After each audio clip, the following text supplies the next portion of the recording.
Selamat sore, abang-abang Ustadz, hadirin, kakak-kakak, ustazah, hadirat yang berada di balik lampu. Assalamualaikum warahmatullahi wabarakatuh. Waalaikumsalam. Alhamdulillahirabbil alamin. Marilah kita memanjatkan syukur kepada Allah Subhanahu wa taala atas kurnia rahmat yang telah dilimpahkannya kepada kita sekalian, sehingga kita masih diberi kesempatan untuk berkumpul di sini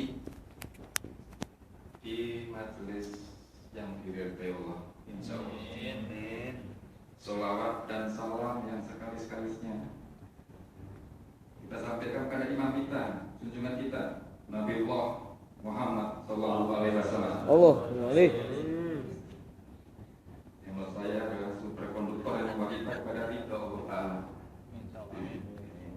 Baiklah, sesuai arahan koordinator, saya diminta memberikan kuliah 7 menit, tapi saya lebih tepat memberikan sharing aja. Ya belum tepat kalau saya memberikan kuliah gitu ya. Sharing aja 7 menit. Yang akan saya sampaikan adalah tingkat keyakinan. Yaitu ya, seperti kita ketahui ada tingkatannya adalah ilmu yakin, ainul yakin, dan hakul yakin. Seperti yang kita ketahui, manusia itu terdiri dari jasmani dan rohani. Dan nanti kaitannya dengan keyakinan tersebut. Kalau mungkin ilmu yakin, keyakinan yang didapat dari pengertian, teori, dan pelajaran. Kemudian ainul yakin adalah keyakinan yang dapat dari fakta dan kenyataan yang telah kita lihat sendiri. Kemudian hakul yakin adalah keyakinan yang benar-benar langsung dari Allah dan tidak diragukan sedikitpun.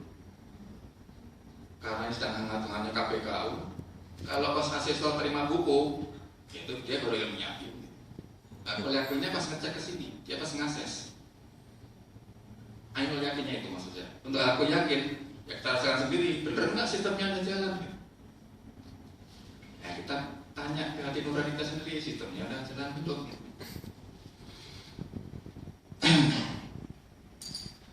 Terkait dengan itu tadi dengan contoh aja, dan kemudian contoh yang lain karena mungkin lebih mudah memahaminya. Kalau kita dari kecil katakan kita diperkenalkan pada katakan silat harimau, itu luar biasa bahwa saya itu bisa menangkap harimau.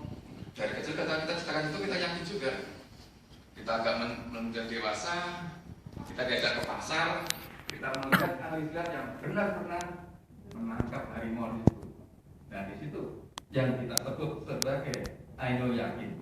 Nah sekarang pertanyaannya, kemudian kita belajar silat dan kita bisa nggak menangkap harimau itu? Kalau kita bisa menangkap harimau itu, bisa dikatakan sebagai hakul yakin. Dan untuk keyakinan kita sendiri kepada Islam mulia raya seperti apa? Bagaimana ayat-ayat Al-Quran diterapkan dalam kehidupan sehari-hari? Satu, apakah itu hanya kita baca aja, kita nyanyikan? Apakah itu salah? Tidak, sudah betul, tapi belum cukup dan belum selesai. Karena begitu hakul yakin, semua yang di ayat Al-Quran itu akan nyata dalam kehidupan kita sehari-hari.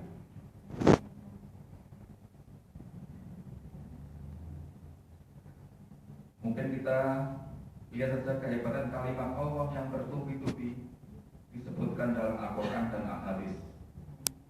Dan apakah itu kita bisa buktikan? Untuk tes sederhana seperti ini aja. Mungkin kita bisa mengucapkan ta'awudz. A'udzu billahi minas syaitonir rajim. Kita cari tempat yang angker dan kita ucapkan itu di situ. Saatnya di situ memang ada jin atau iblisnya, yang lari dia atau kita?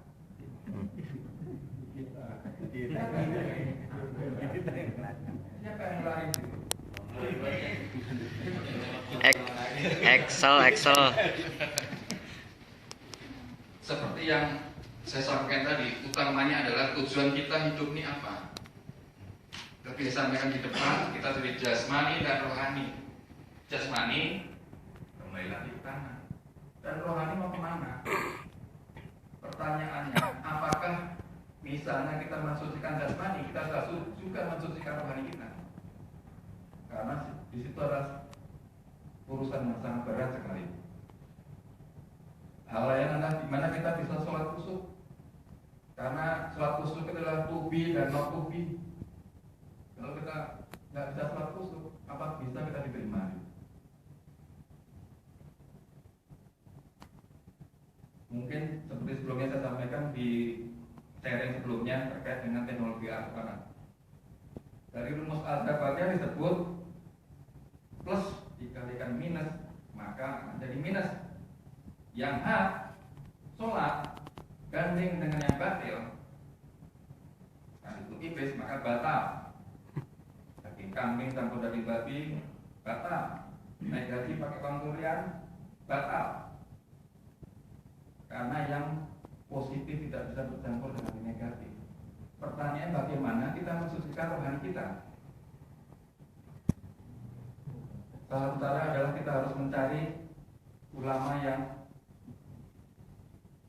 memang benar-benar menjalankan ibadah seperti Rasulullah. Kita harus mencari ulama yang kamil, yang suci dan mensucikan. Dia tidak hanya suci untuk diri sendiri biar sampai, tapi juga bisa mensucikan orang lain. Itu yang mungkin harus kita cari. Apakah kita merasa sudah hebat? Contohnya tadi, kita merasa Allah bisa lebih hebat enggak? Karena kita harus ingat, Adam sendiri itu yang berada di surga bisa terbujuk oleh iblis sehingga terpental ke bumi. Apakah kita lebih hebat dari Adam?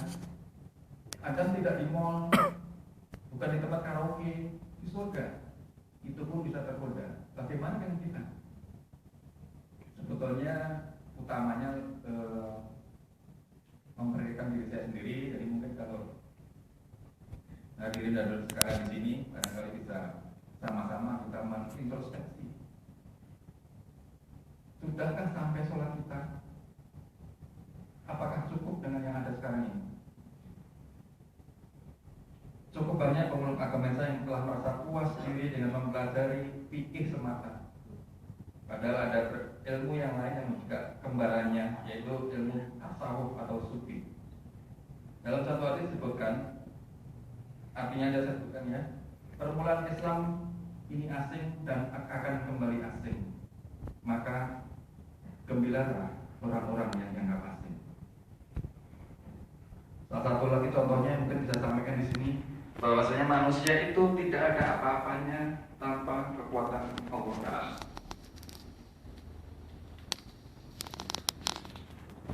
Di dalam surat Al-Anfal ayat 17 yang artinya kurang lebih, bukan engkau ya Muhammad yang melontar, memukul, memanah, melainkan aku Allah.